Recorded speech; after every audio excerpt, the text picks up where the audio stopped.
Chapter 6 comparing quantities. ये हमारा introduction part है। सबसे पहले हम जानेंगे रेशियो क्या होता है।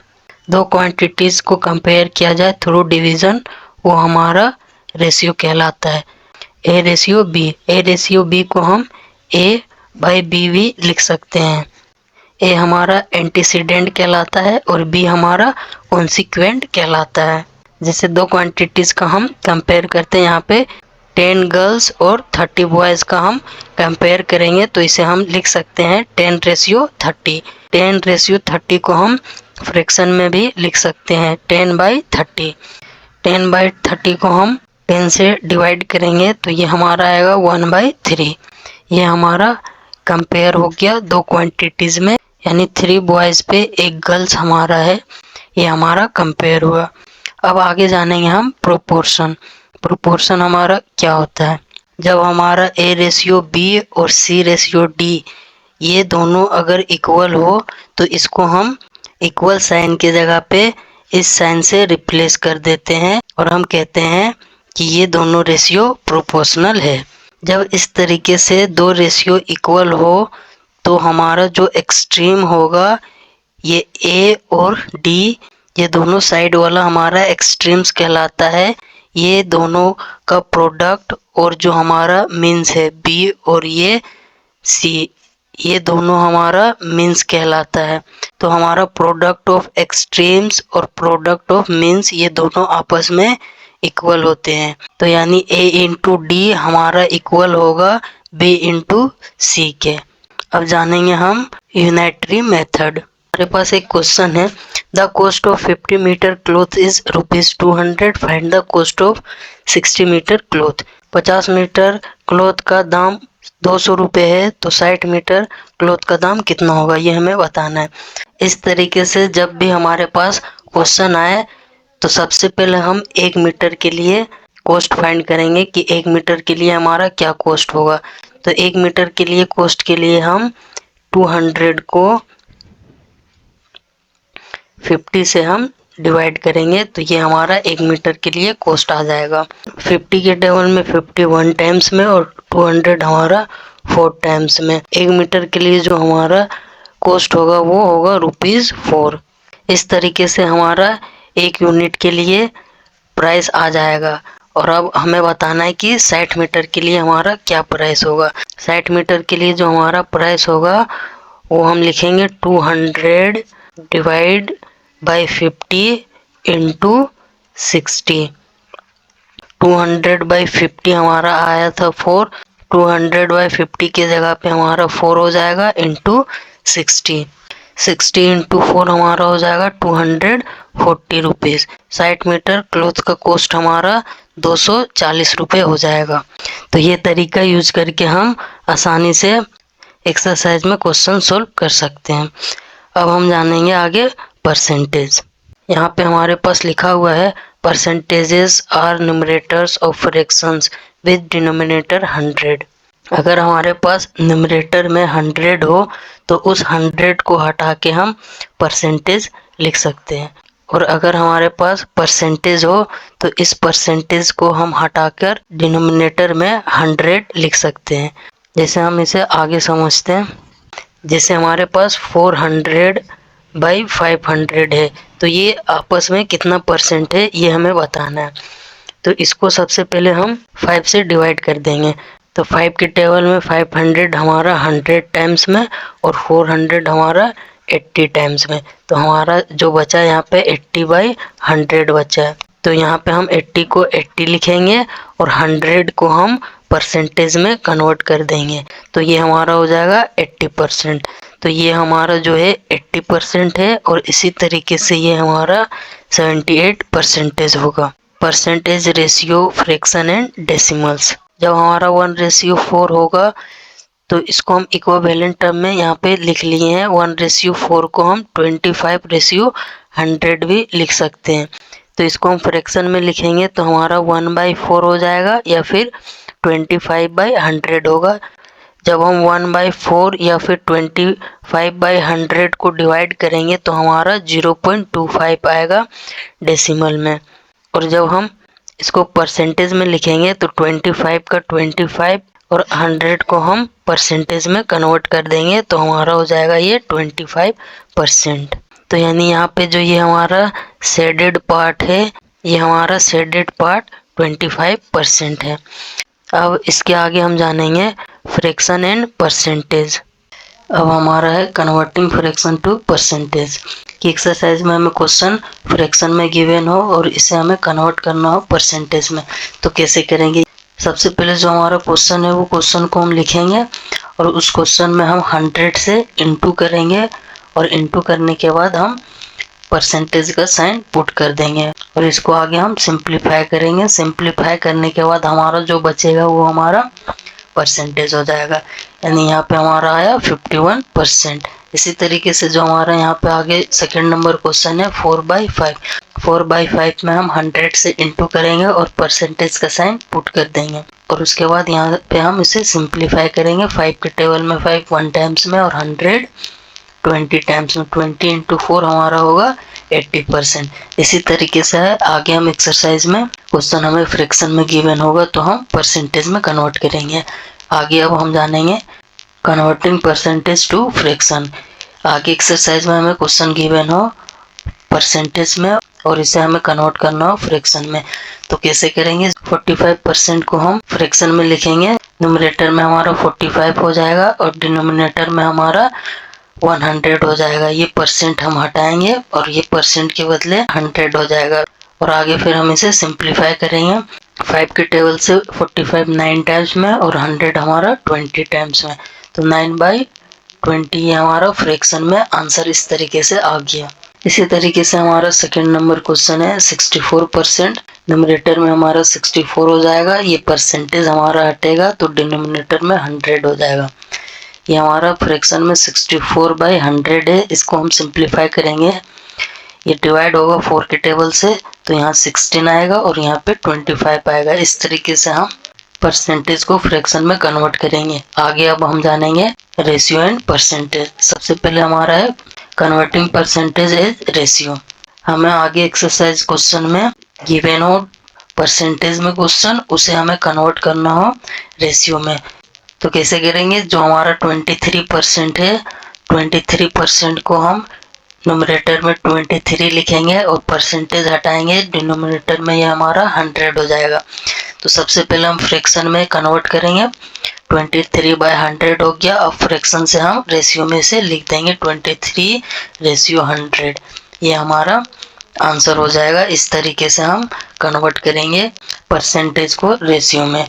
आगे फिर हमारा है कन्वर्टिंग रेशियो एज परसेंटेज, कि हमें क्वेश्चन रेशियो में गिवन हो, इसे हमें कन्वर्ट करना है परसेंटेज में, तो कैसे करेंगे। जो हमारा क्वेश्चन है 16:25, उस क्वेश्चन को लिखेंगे और उसके बाद इस रेशियो को हम फ्रैक्शन में लिख लेंगे। तो फ्रैक्शन में हमारा हो जाएगा 16/25। इसको हम 16/25 को 100 से इंटू करेंगे और परसेंटेज का साइन पुट करेंगे और फिर आगे इसको हम सिंप्लीफाई करेंगे। 25 के टेबल में 25 1 टाइम्स में और 100 4 टाइम्स में। 16 × 4 हमारा होगा 64%। इस तरीके से हम कन्वर्ट करेंगे रेशियो को परसेंटेज में। आगे अब हमारा है डेसिमल एंड परसेंटेज। सबसे पहले हमारा है converting percentage to decimal. Question हमें परसेंटेज में गिवन है और इस परसेंटेज को हमें कन्वर्ट करना है डेसिमल में। परसेंटेज से डेसिमल में जो कन्वर्ट करने का हमारा जो तरीका है, 24 को हम न्यूमरेटर में 24 लिखेंगे, इस परसेंटेज को हटाएंगे और डिनोमिनेटर में हमारा 100 हो जाएगा। 24/100 ये हमारा फ्रैक्शन में है। अब इस 24 को अब हम डिवाइड करेंगे 100 से, तो हमारा जो आंसर आएगा वो 0.24 आएगा। इस तरीके से हम डिवाइड करके डेसिमल में कन्वर्ट करेंगे किसी भी परसेंटेज को। आगे फिर हमारा है कन्वर्टिंग डेसिमल टू परसेंटेज, कि क्वेश्चन हमें डेसिमल में गिवन हो और इस डेसिमल को हमें कन्वर्ट करना है परसेंटेज में, तो कैसे करेंगे। जो हमारा क्वेश्चन है डेसिमल में उसे यहाँ पे लिखेंगे और उसके बाद उस क्वेश्चन में हम 100 से इंटू करेंगे और परसेंटेज का साइन पुट कर देंगे। इन दोनों को जब हम इंटू करेंगे 0.6 × 100 तो हमारा हो जाएगा 60%। इस तरीके से हम कन्वर्ट करेंगे कोई भी डेसिमल नंबर को परसेंटेज में। अब आगे हम जानेंगे वर्ड प्रॉब्लम्स। अब हम जानेंगे इंक्रीज परसेंट और डिक्रीज परसेंट कि पहले कोई एक चीज़ 200 रुपये में मिल रहा था, इंक्रीज होके वो अब 220 रुपये में मिलने लगा। तो हमें बताना है कि यहाँ पे जो इंक्रीज हुआ है अमाउंट 20 रुपये का, ये कितने परसेंटेज है। हमें इस 20 रुपये का परसेंटेज बताना है, इंक्रीज परसेंट। तो इंक्रीज परसेंट बताने का जो हमारा फॉर्मूला है, जो अमाउंट हमारा इंक्रीज हुआ है वो उसको हम डिवाइड करेंगे ओरिजिनल अमाउंट से जो हमारा था 200 रुपये, और उसको इंटू कर देंगे हम 100 से। इसको जब हम सिंप्लीफाई करेंगे तो हमारा इंक्रीज परसेंटेज आ जाएगा। ये 20 और ये 20 हमारा कैंसिल हो जाएगा, और 2 के टेबल में 2 1 टाइम्स में और 20 10 टाइम्स में। जो हमारा इंक्रीज परसेंट हुआ है वो 10% हुआ है। इस तरीके से हम इंक्रीज परसेंट एक्सरसाइज में फाइंड करेंगे। और दूसरा हमारा है डिक्रीज परसेंट कि कोई भी चीज़ का दाम 200 रुपये था, वो डिक्रीज होके 180 रुपये में अब मिल रहा है। तो इसमें जो हमारा अमाउंट डिक्रीज हुआ है, उस डिक्रीज अमाउंट को हमें बताना है कि ये कितने परसेंट का हमारा डिक्रीज हुआ है। तो ये जो हमारा फॉर्मूला है ये हमारा हो जाएगा अमाउंट ऑफ चेंज कितने का हुआ है, 20 रुपये का, और ओरिजिनल अमाउंट हमारा था 200 रुपये। इसको हम इंटू करेंगे 100 से।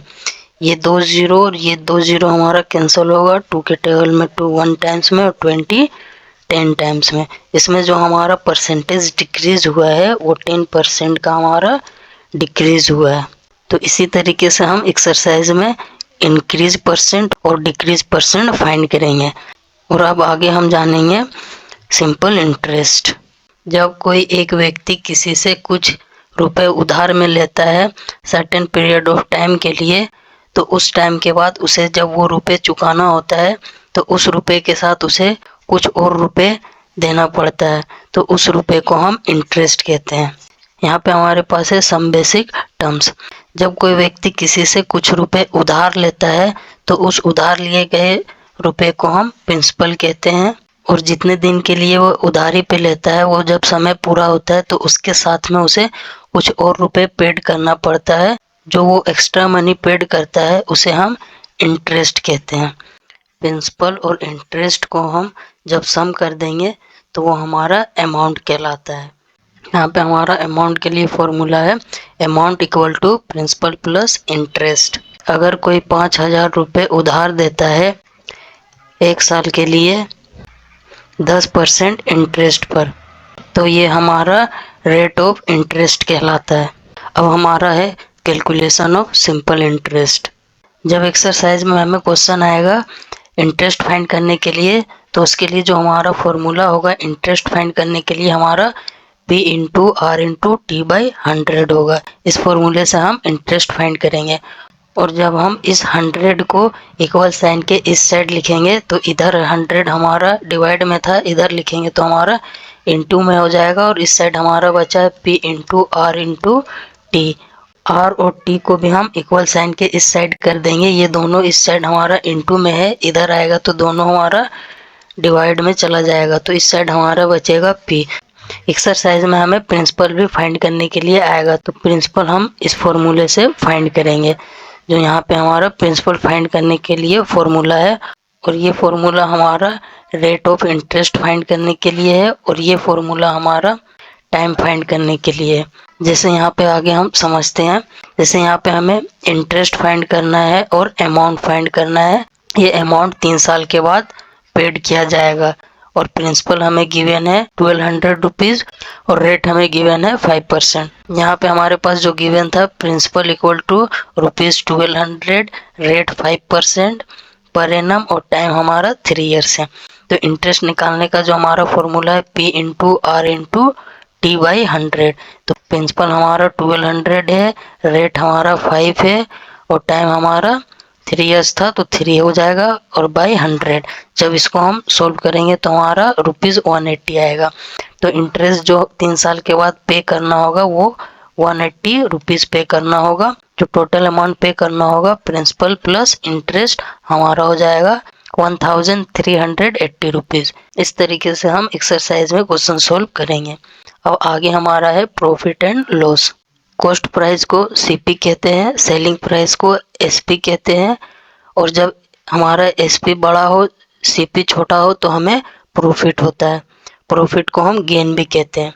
जब हमें प्रॉफिट फाइंड करना हो तो एसपी माइनस सीपी करके हम प्रॉफिट फाइंड कर लेते हैं। और जब हमें एसपी फाइंड करना हो तो सीपी प्लस प्रॉफिट करके हम एसपी फाइंड कर लेते हैं। और जब हमें सीपी फाइंड करना हो तो एसपी माइनस प्रॉफिट करके हम सीपी फाइंड कर लेते हैं। और जब हमें प्रॉफिट परसेंटेज फाइंड करना होता है, प्रॉफिट बाय सीपी इंटू 100%, ये फॉर्मूला से हम प्रॉफिट परसेंट फाइंड कर लेते हैं। और आगे अब हम जानेंगे लॉस के बारे में। जब हमारा सीपी बड़ा हो और एसपी छोटा हो तो हमें लॉस होता है। और जब हमें लॉस फाइंड करना हो तो सीपी माइनस एसपी करते हैं तो हमारा लॉस पता चल जाता है कि कितने रुपए का हो रहा है। और जब लॉस में हमें सेलिंग प्राइस फाइंड करना होता है तो सीपी माइनस लॉस करते हैं। और जब सीपी हमें फाइंड करना होता है तो एसपी प्लस लॉस करते हैं। और जब हमें लॉस परसेंट फाइंड करना होता है तो लॉस परसेंट फाइंड करने का ये हमारा फॉर्मूला है, लॉस बाय सीपी इंटू 100%। और नीचे विजडम बॉक्स में हमें कुछ फॉर्मूला गिवन है। अगर ये फॉर्मूला हमें याद रहेगा तो हमें आगे सॉल्व करने में आसानी होगा। इसी के साथ हमारा चैप्टर 6 का इंट्रोडक्शन पार्ट कंप्लीट होता है।